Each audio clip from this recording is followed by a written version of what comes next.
안녕하십니까. 21년차 보험설계사 김승범입니다. 얼마 전 제가 올린 인공관절 수술비 영수증을 비교한 영상이 있었는데 그 영상을 보신 한 분이 저한테 연락이 와서 이게 사실이냐고 물어봤습니다.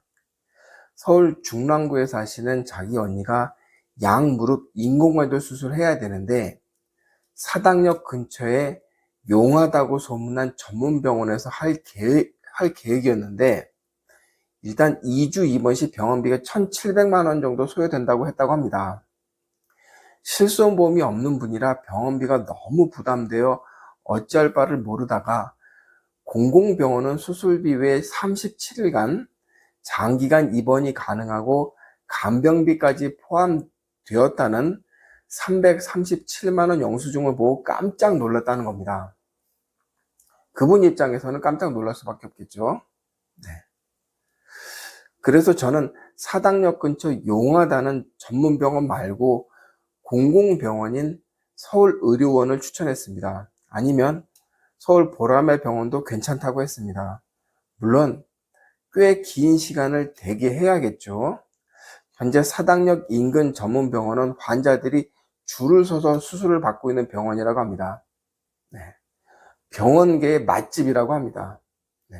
돈을 아주 많이 버시는 병원 같습니다. 좋겠습니다. 네. 자, 오늘도 영수증 2개를 보여드리겠습니다. 먼저 고려대학교 병원의 비뇨기과 영수증입니다. 환자는 65세 남성입니다. 중국 교포시고요. 4월 22일 입원해서 9일간 입원했습니다. 수납금액이 1,270만 원입니다. 1,270만 원. 이분의 병명은 신장암입니다. 신장. 네. 신장. 여기.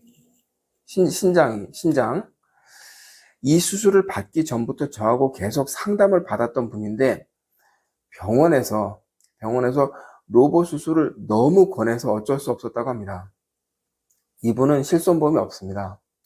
암보험만 하나 있는데 진단금은 1,000만 원입니다. 진단금은 청구해서 바로 지급되었는데 진단금보다 수술비가 더 많이 나왔습니다. 한 270만 원 정도 이제 본인이 더 병원비를 납부했죠.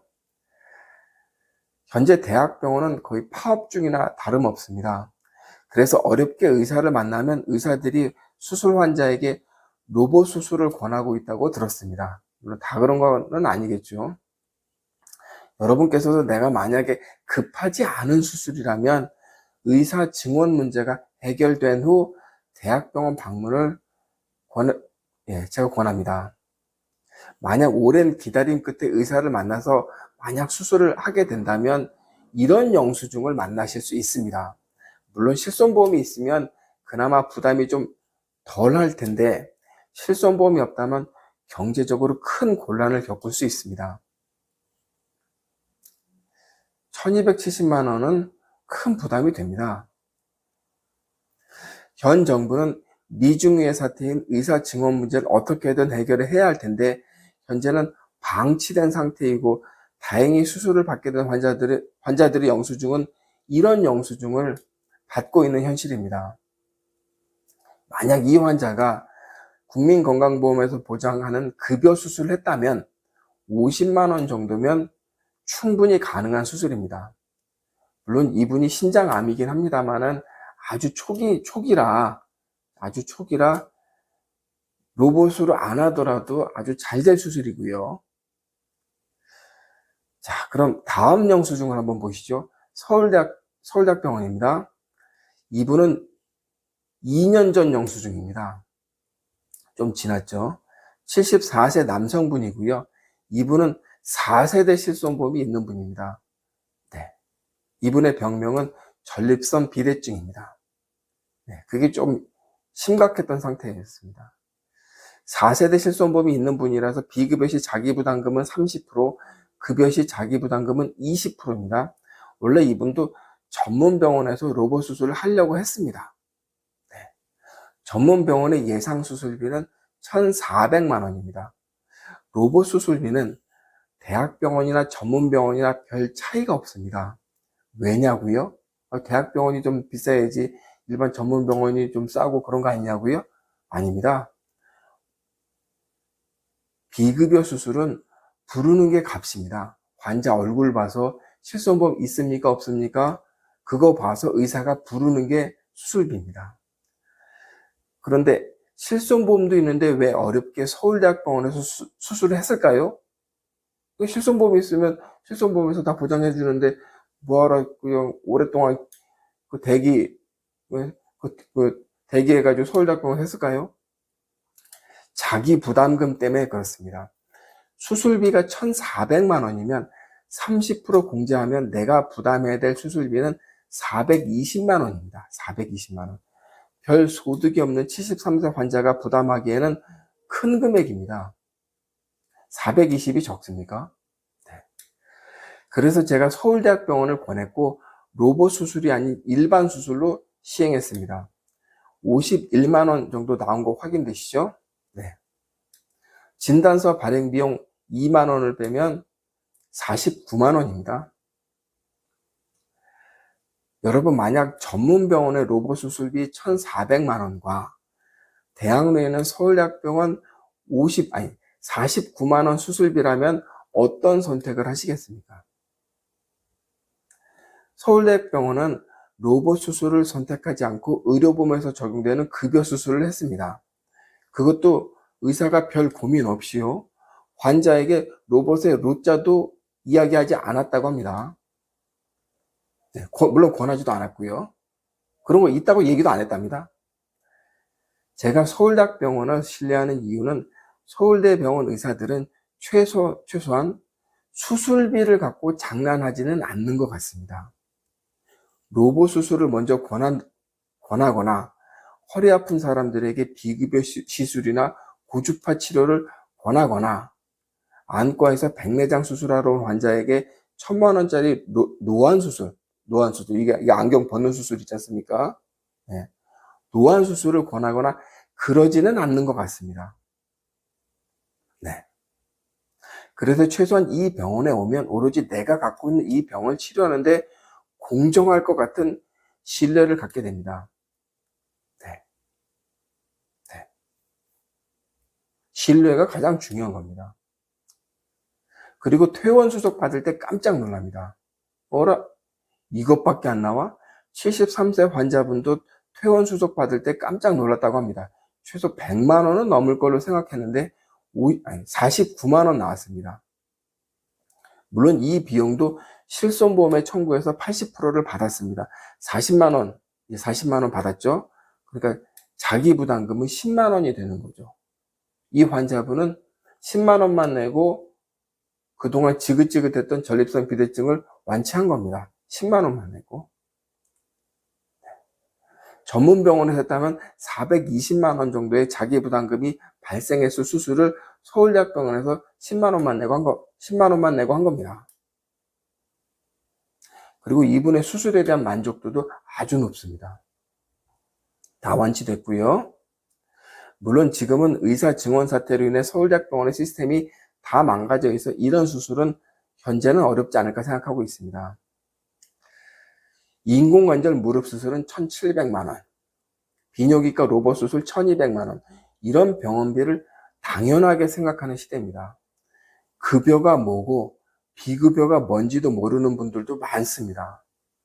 건강보험료는 그냥 세금 아닌가 하고 납부하는 분들도 많습니다. 의사가 알아서 해주겠지. 나야 뭐 실손보험이 있으니까, 전문병원 실손보험이 있으니까. 전문병원이 많아질수록 대한민국은 자연스럽게 의료 민영화처럼 됩니다. 얼마 전 제주도에 영리병원 하나 생긴다 어쩐다 해서 쌩 난리가 난 적이 있습니다. 물론 백지화됐죠. 다행입니다. 그런데 동네에 그득그득 들어서 있는 전문병원의 비급여 수술 행태는 왜 지적 안 하는지 모르겠습니다. 그게 영리병원 아닙니까? 병원의 수익금을 병원에 재투자해서 영리병원 아니다. 그렇죠. 말은 영리병원 아니죠. 네. 대신 의사들의 연봉이 100억, 200억, 몇십억 좀 하지 않습니까? 전문병원의 과도한 비급여 수술은 국민건강보험을 형해화하는 아주 좋은 방법입니다.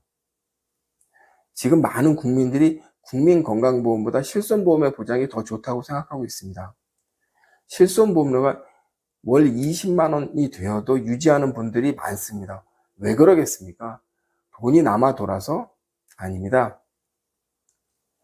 비급여 병원비를 커버해 주기 때문입니다.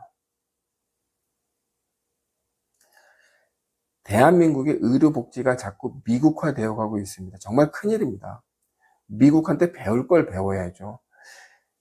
사실 미국도 로봇 수술 막 권하고 허리 아픈 분들에게 시술이나 고주파 이런 거 잘 안 합니다. 보험 설계사가 별걸 다 고민한다고 비판하시는 분들도 있습니다. 그냥 보험이나 팔면 되지 전문가도 아니면서 떠든다고 하실 분들이 있는데, 제가 설계사 초기에는 이런 1200만 원, 1300만 원짜리 영수증을 본 적이 없습니다. 그리고 여러분 좀 놀라실 만한 게 2007년 65세 남성의 실손보험이 한 10,000원 정도 했습니다. 10,000원.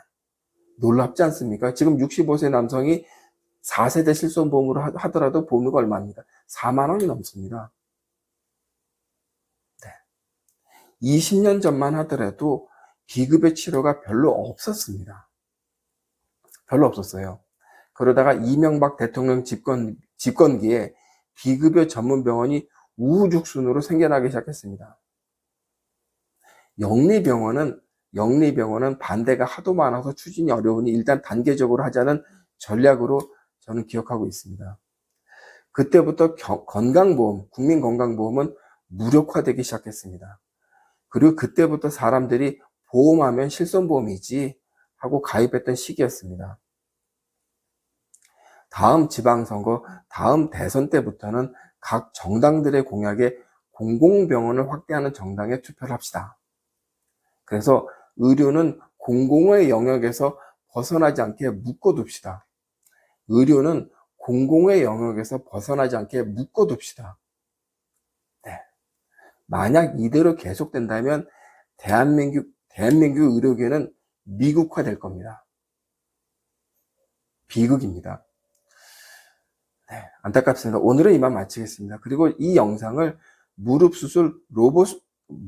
인공관절 수술을 앞두고 계신 분들, 그 다음에 로봇 수술을 앞두고 계신 분들한테 보여주시길 바랍니다. 이런 방법도 있구나. 1,700만 원, 1,200만 원, 다 그런 건 아니다. 여러 가지 방법이 있다는 것을 좀 보여주시고, 좀 공유해 주시기 바라겠습니다. 오늘은 이만 마치겠습니다.